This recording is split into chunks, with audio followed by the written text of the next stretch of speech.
Greetings once again, pirates upon the high seas.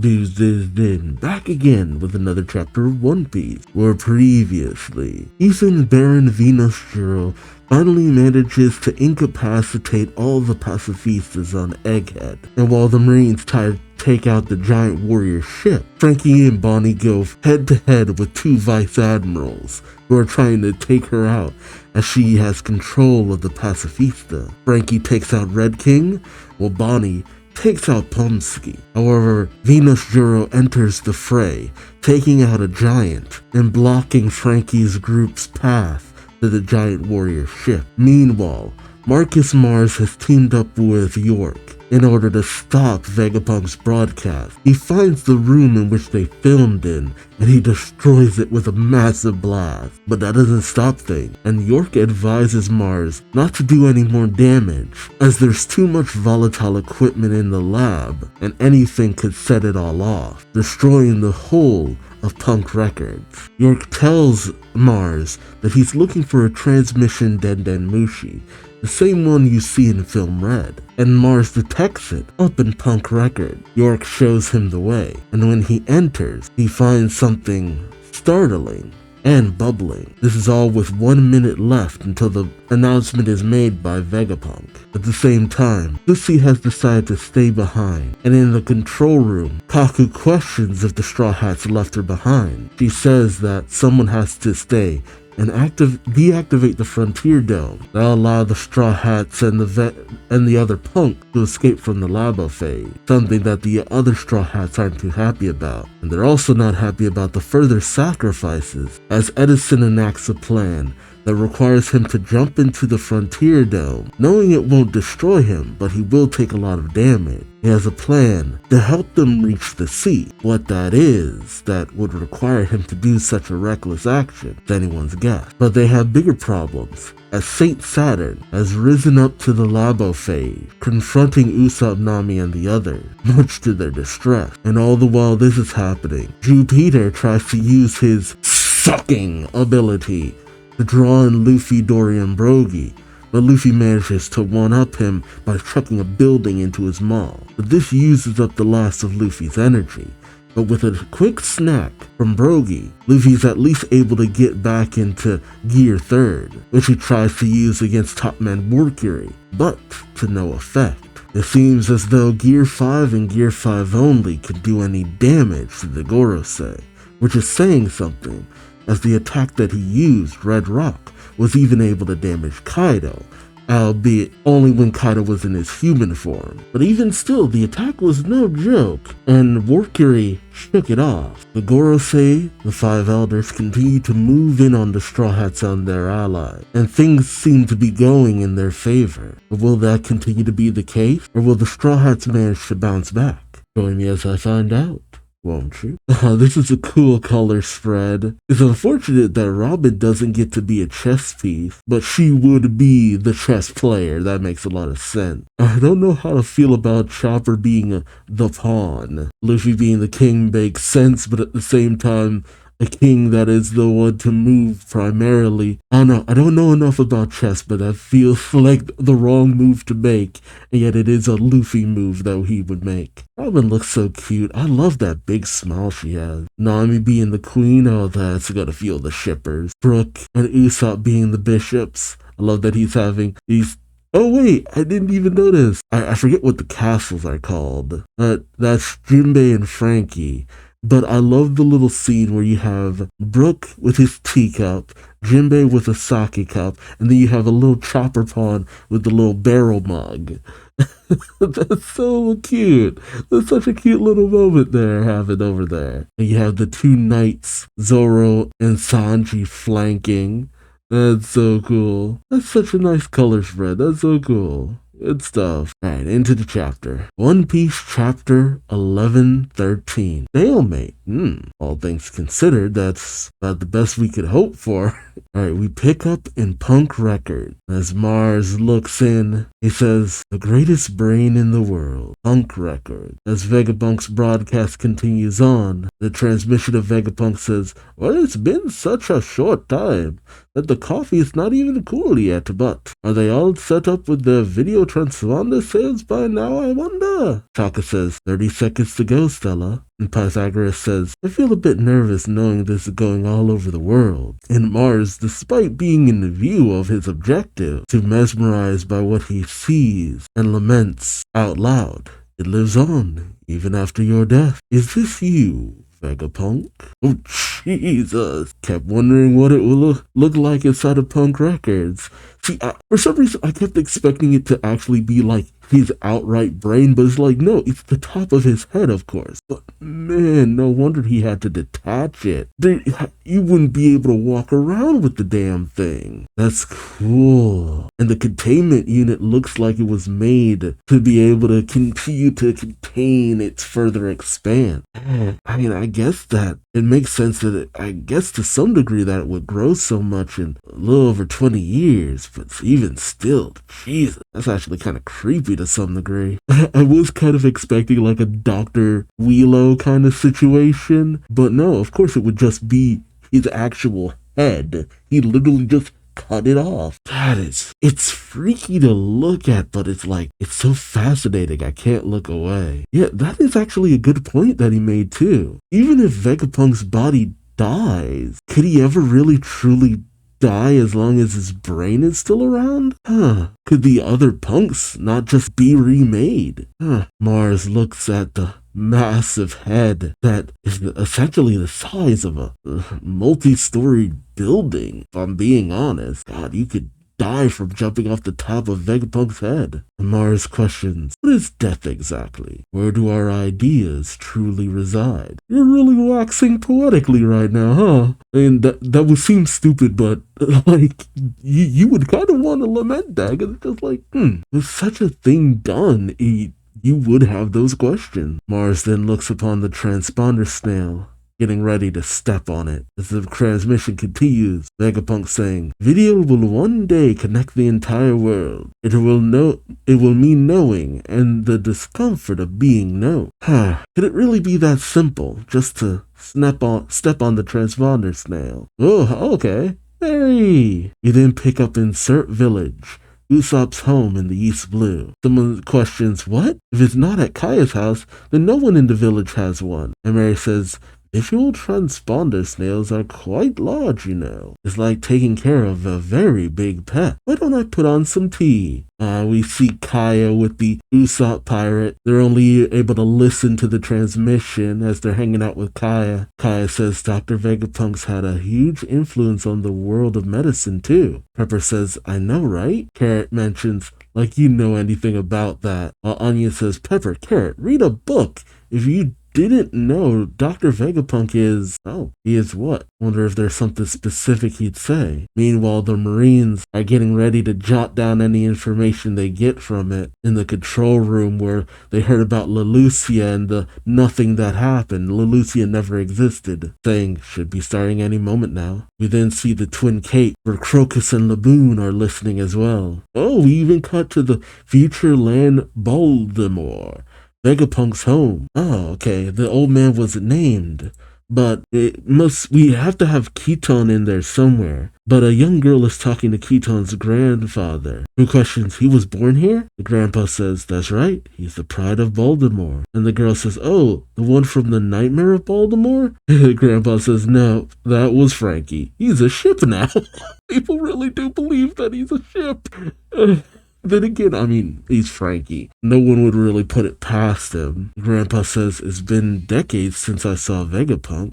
We then cut to Birdie Kingdom, Chopper's training grounds in the South Blue. And I don't know the difference between any of the people here, but they're technologically advanced and medically advanced too. The people say people are talking about the island where Tanukuchi is.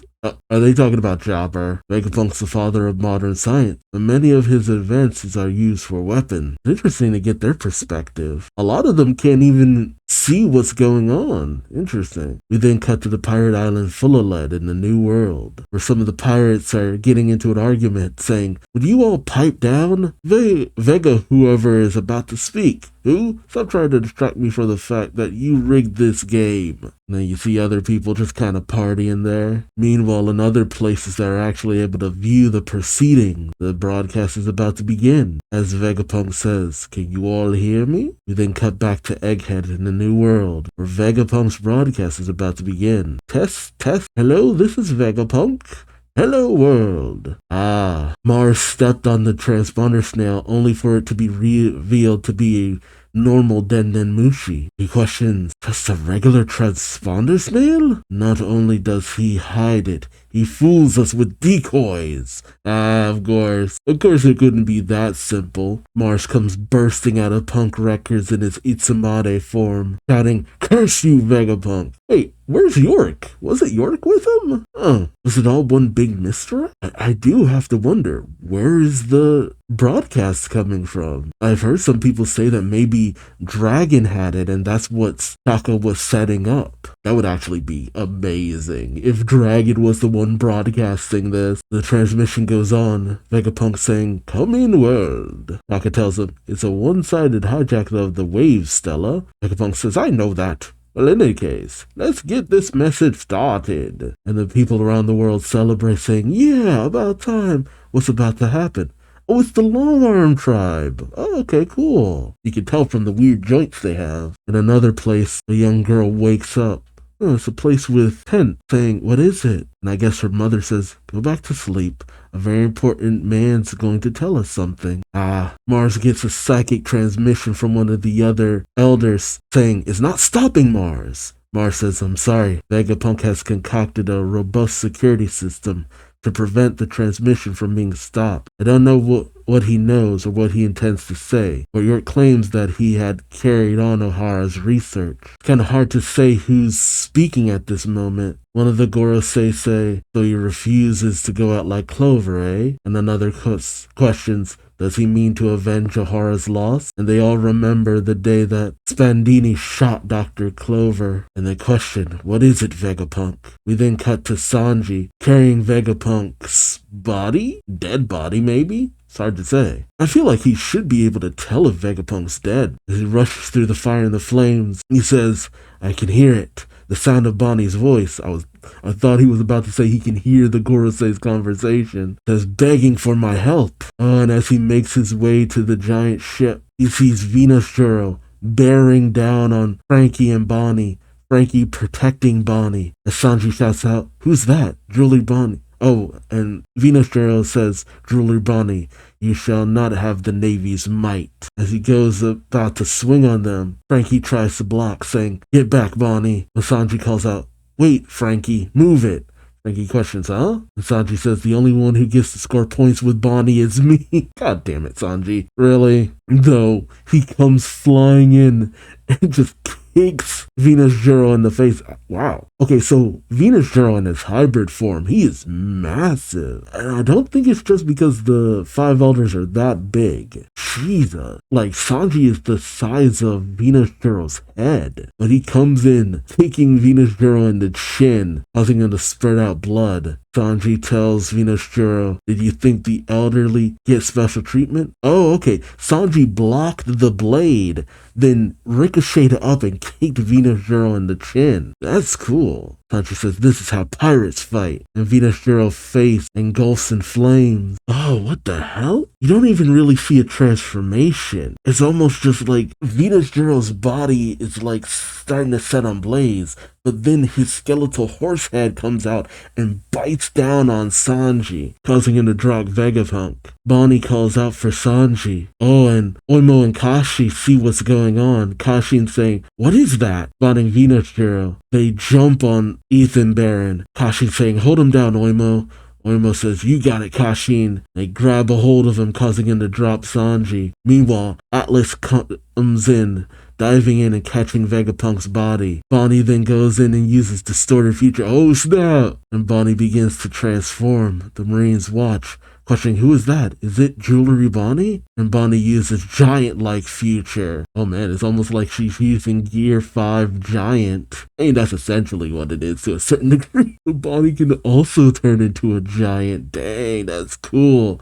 And while Oimo and Kashin are holding down Ethan Barron, Bonnie gets ready to stomp on him. But Ethan Barron shifts back into his hybrid form. Oh, he's gonna try to slash at Bonnie. That's not good. Meanwhile, Vegapunk's broadcast starts. He says, I have committed 2 sins. The people clamor. He's starting. Vegapunk says, therefore, whether I am arrested or executed, I shall program this message to be broadcast when my heart stops beating. Okay. You then cut to the Sapodi Archipelago, where people start to panic, saying, what? You mean Vegapunk is already dead? Oh, we see Duval and his, Rosy Life Riders, always remember the name, as Vol says, that can't be right. In the news this morning, it said that he was being held hostage by the Straw Hat crew. We then cut over to the Germa 66. Caesar is with Judge, and Caesar freaks out. You can even see a bit of a tear coming out of his eye, as he says, huh? You gotta be kidding me. We're here trying to drag you off your ivory throne and you... We then cut to Big News Morgan, who's freaking out saying, you can't just give away the story to the entire world. How am I gonna sell my paper? Of course, that's what he's most concerned about. Vegapunk's transmission continues on as he says, however, I want to make one thing very clear first. Whoever may have rendered their judgment onto me, I am not trying to convince you that their intent is evil.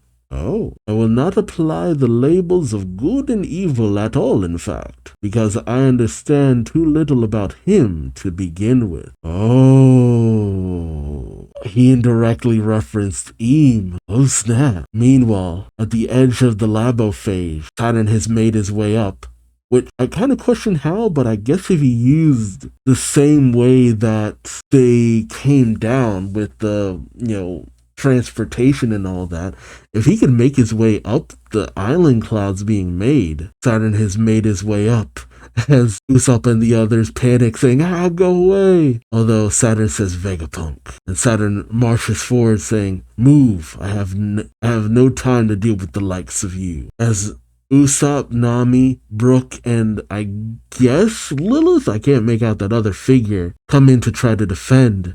Chopper moves Robin in the little floating gurney that she's on. But Robin, she thinks to herself saying, that voice. And she remembers the voice on that day. When the 5 elders were talking to Clover, she remembers Saturn saying, I see, that is quite an audacious hypothesis. Saturn then locks eyes with Robin, saying, Nico Robin. The woman Akainu let slip between his fingers. The man is soft. He's calling Akainu soft. No, that's Aokiji. Robin panics, thinking, the 5 elders? Oh, and Nami, it's like you could see the gears turning. She looks at Saturn, she looks at Robin, she goes, huh? What? Oh god. And then she sees Saturn trying to go in for the strike. Nami calls out, protect Robin!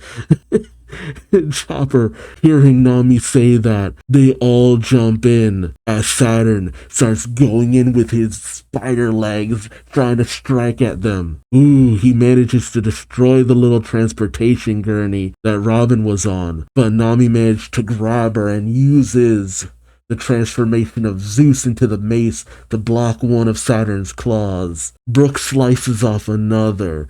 Usopp blasts another, and Chopper uses guard point to block the impact of another. As Nami calls out, we'll do whatever it takes, while Saturn cries out, be gone, you miserable worms. Oh, boy, that's about to get intense. Meanwhile, Mars makes his way back to the laboratory in the labophage as he tells York, it's no use. There are too many transporter snails in the lab. It seems there are no unique signals. Oh no, that's York saying, it seems there are too many unique signals. Starts to panic saying, think York, think, or you won't get to be a celestial dragon. And Vegapunk too. Where would I hide it? Vegapunk's transmission continues on as he says, what I am about to tell you is so preposterous, you might even burst into laughter. Oh, the One Piece? However, you all have the right to know. The Gorosei continue their mental communication. Mars questioning, what happens if we destroy the power plant? Saturn says, don't. We can afford to lose all of the ships and sailors surrounding the island. And Warkery continues on the statement saying, but no one will be able to create the mother flame anymore. Yep, that's what's had their hands tied behind their backs. And Vegapunk says, to make a long story short, the world as we know it will sink into the sea. Oh, okay. That's not the biggest revelation, but I mean, it makes a lot of sense. Because of what the mother flame did previously, yeah, the rising of sea tides and all that, and that makes so much sense why the celestial dragons are on the red line. The seas will rise, resources will continue to sink. Shoot, maybe that's why they got in, they allowed the fishmen to actually join the levely, or reverie, whatever you want to call it. The Marines freak out going, huh? And then we see an image of the sea with some mermaids frolicking in it. So Wind Waker Waterworld confirmed.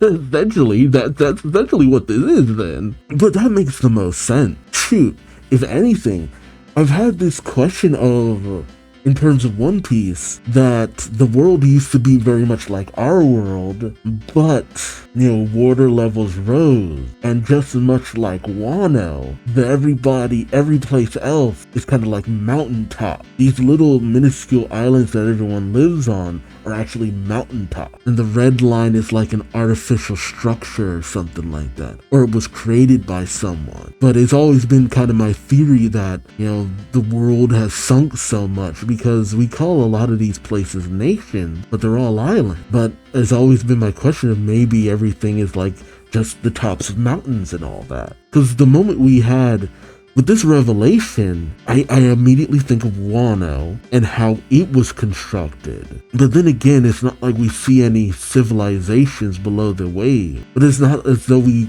always dive that deep down into the ocean, too. It's only ever been that we've gone to the depths of Fishman Island. But you have to wonder. But that revelation, I mean, we've seen multiple instances even before, especially when it came to Water 7 and Aqua Laguna, what Iceberg was trying to do, causing Water 7 to float and all that. Iceberg is just like, ha! I knew it. I was already planning for this. See, this isn't like the most devastating revelation because it's one that just makes too much sense. Like, oh, the world is gonna sink into the sea. Okay, yeah, that makes a lot of sense. I mean, had we not had that moment with the Mother Flame, Leloucia, and how that hole didn't just drain the water, no, it caused more water to just kind of flood the rest of the world. But the question is, how long will it take for the world to sink into the sea? Maybe 100 years into the future? Is this an impending doom kind of situation? Like, that's the question. I mean, Vegapunk is, I guess, kind of a futurist, so it would make sense if he's talking about sometime in the future. But then again, maybe it's happening more and more rapidly. Is he gonna reveal information about the Mother Flame, maybe? I have to wonder though, because York hasn't really been able to give Mars the information they needed, and because of this whole fiasco, will Mars turn on York? And is it only a matter of time, or will they still want to use Vegapunk's genius? They do want the Mother Flame, but will they kill her off once they get it? That's also a question. And Saturn taking on the rest of the Straw Hats, that's kinda cool. I mean, all of them combined, that feels like more of a proper fight. I mean, Chopper, Nami, Usopp, Brook, and an injured Robin taking on one of the Five Elders, that feels more of like that's more of an intense fight. And the fact that they also have to protect Robin. I love seeing everyone freak out. You can see these are having mixed feelings about finding out Vegapunk's dead, but it's like how Mars was kind of talking before. Oh, did he destroy Vegapunk's brain when he flew out? Nah, he wouldn't have done that off screen, right? But by all means, Vegapunk might still technically be alive. I mean, his brain is still active. Bonnie trying to take on Venus Zero. I mean, I hope she doesn't get injured. Now that I think about it, Jinbei and Saturn and Sanji are heading to where Saturn is. I wonder what's gonna happen there. But it's Bonnie, Oimon, Kashin, Sanji, and Frankie taking on Venus Zero. They actually had no Luffy in this chapter, huh? Sanji got a good hit on Venus Zero. It was nice to see Kaya again, too. Man, she is looking So good. You know, it's interesting. Hearing that Vegapunk had died, we got nothing from the people of Baltimore. And that was announced only before it was said that he died. Ah, man, I wonder how they reacted to that. Alright, the next few chapters are gonna be deeply interesting. Cause that statement, that's a loaded statement. He could go anywhere from here with that statement. And because of the fact that people around the world have already to some degree experienced the rising of the tide, the abnormal rising of the tides, and that really adds a lot of credence to what Vegapunk has said. But many people might very well believe him. But will the world government try to gaslight him on this? I have to wonder. Things are shifting. Let me know your thoughts in the comments section below. How did you feel about this chapter? What was the most interesting moment to you? And where do you think Vegapunk is going with this statement that the world is thinking? I want to hear from you. So like, comment, subscribe if you enjoyed the ride. Thank you so much for watching. And until next time, I've been Duuz-Diz-Din, and I hope to see you later. Till then, bye-bye.